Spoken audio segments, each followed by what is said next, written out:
每当夜幕降临，日本阪神高速环状线总会发出一阵阵引擎轰鸣声，几辆甚至几十辆的本田思域打着双闪，靠着 VTEC 快速地穿梭在高速公路上。这些不要命的飞车党就是 Kenjo， 中文名称为环状族。上一期科目7，我们提到了 JDM 的起源是日本人对于速度的追求，而在这个不断求快的过程中 ，JDM 又延伸出了街头飙车文化。这些速度狂魔可以说是 JDM 文化中不可或缺的一部分。本期内容纯粹陈述客观事实，并不提倡非法飙车文化。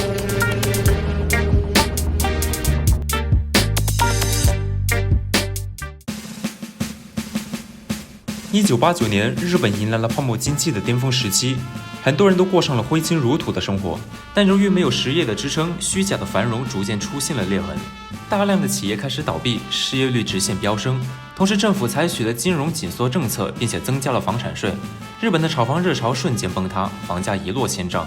无人接盘，让大量通过贷款购入房产的市民背上了巨额债务。按照人们当时的说法，只要在呼吸，就是在还债。而还清这些贷款，有的人需要用上几十年的时间。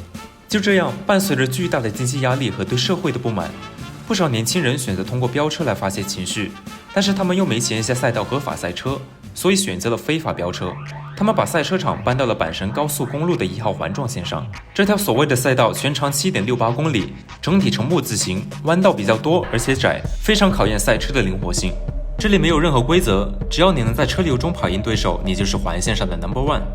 在车型的选择上，环状族们高度统一，清一色地使用本田思域。之所以选择思域，主要原因有3点。首先是受到了大阪附近的铃鹿赛道影响，铃鹿曾经举办过一些统规赛事，就是全部赛车手都使用统一规格的车型进行比赛，而思域就是比赛的车型之一。换句话说，环状族将赛道上的统规运用到了街道上。其次，思域本身车身低矮窄小，可以轻松地在车流中穿梭，同时也方便冲卡和逃离警察的追捕。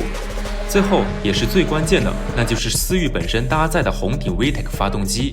我们可以做个简单的对比，在欧洲风光无限的2代高尔夫 GTI 搭载的是一副 1.8 升4缸发动机，最大马力110匹，而同年份的本田思域 SIEF9 同样是4缸，但在 1.6 升的排量下做到了可怕的162匹。这就是本田迷经常把 VTEC is best 这句话挂在嘴边的原因。当然，改装也是必不可少的。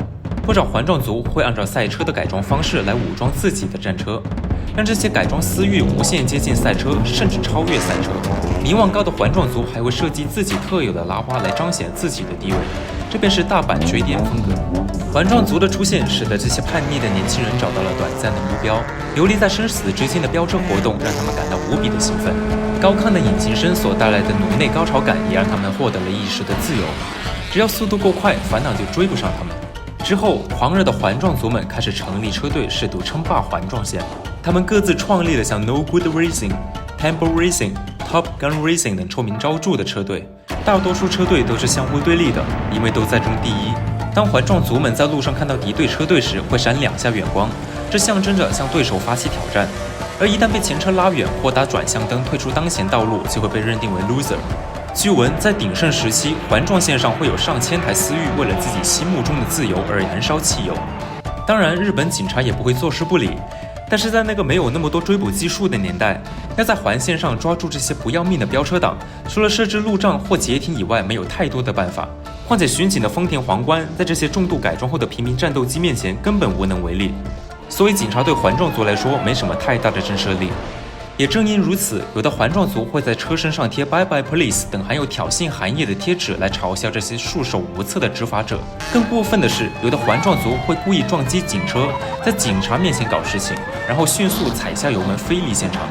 这也是飙车党的名声非常差的原因之一。为了防止在飙完车之后第2天被警察上门服务，一个合格的环状族还要有足够高明的伪装术。环状族们通常会使用假车牌或有伪装功能的车牌。有些人还会定期给自己的赛车更换涂装，以扰乱警察的视线。而飙车党自己则会戴上口罩或者面具，有的还会装上类似拉力车的网桩来隐藏自己。在看似混乱的比赛中，却隐藏着严格的秩序。每一位环状族都约定好了，在飙车过程中不能影响社会车辆或行人，宁可自损也不可伤及无辜，这便是他们口中的街道仁义。在追逐过程中，车手需要通过打转向灯的方式来跟自己的对手进行交流，并通过双闪来感谢那些给自己让路的社会车辆。如果一个人的车技很好，但没有做到这基本的飙车礼仪，那他是不会被其他环状族尊重和认可的，甚至会被踢出车队。除了大阪环状线，日本还有另一条更完美的高速公路——首都高速湾岸线。湾岸线总长21.6公里，连接神奈川和东京港口区域，是一条非常绵长的高速公路。只要你有好车、好车技和好胆量，就可以轻松在这条公路上跑过到300公里每小时以上，速度是这里唯一的真理。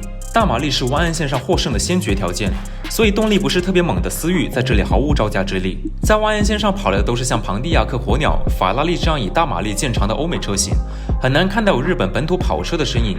毕竟日本车的马力和那些大排量超跑相比还是有一定的差距，当然也是会有例外的，比如阿一宇宫的创始人宇宫永美就打造了一台能甩超跑几条街的马自达 RX-7 SA22C。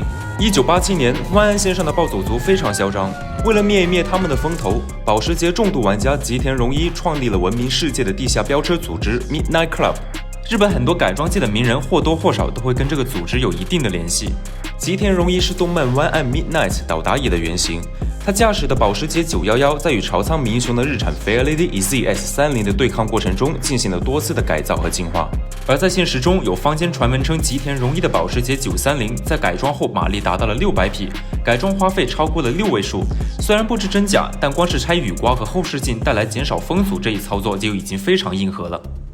Midnight Club 选拔成员的条件十分苛刻，只有在湾岸线上跑出时速250公里每小时以上，并保持一定的时间才能成为准会员。而成为正式会员还需要1年的考察期，光是这个门槛就已经刷掉了90%的申请者了。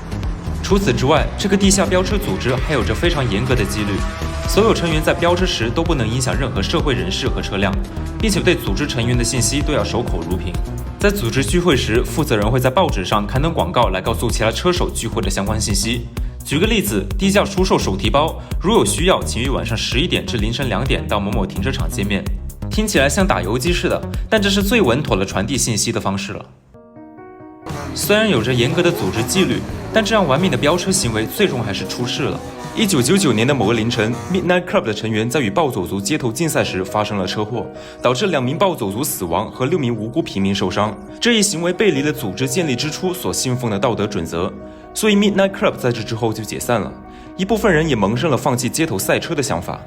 在2004年，一辆日产 Skyline R33 GT2 在湾岸线上为了躲避货车而撞墙，在时速高达360公里每小时的状态下车毁人亡。在这之后，跑湾岸线的人逐年减少。回到阪神环状线上，环状族慢慢的在新老成员交替中衰落了。现在的日本年轻人都被磨平了棱角，做起了宅男，甚至连驾照都不愿意考。而当年的飙车党们也逐渐老去，在岁月的洗礼下褪去了戾气。之前车队间的恶性竞争也不再有了，变成了以友谊赛为主。警察们的装备也在不断升级，从600马力的战神 GT2 到 5.0 升 V8 的雷克萨斯 LC500 都有。日本警车不再像韩说的那样，只要时速超过180公里每小时就不追了。从飙车开始产生的各种文化，最终变成了精神上的传承。关于湾岸的故事，推荐大家去看看动漫《湾岸 Midnight》。跟头文字 D 相比，可能有的人会觉得湾岸 Midnight 在观感上会比较枯燥，无非就是在一条近乎笔直的公路上一个劲的踩油门。但实际上，这部动漫可以让观众真正了解到打造一辆快车需要哪些步骤。对于喜欢汽车的小伙伴来说，没有比这更好的知识科普了。在湾岸 Midnight 的决战时刻，陈岛光一和岛达也都松开了油门，放弃了与朝仓明雄的追逐。高速公路飙车这场比赛没有起点，也没有终点，更没有所谓的胜者和败者。有的人中途加入了，有的人又中途离场了，一股脑往前跑的人少之又少。理解现实并选择自己的生活，这才是人生的真谛。最后提醒大家一句，马路不是赛车场，想追求速度与激情，请在正规的赛道中进行。熬夜频道科目7讲述所有与汽车相关的有趣内容，欢迎点赞、投币、收藏，各位的3连是我们持续更新的动力。我们下期再见。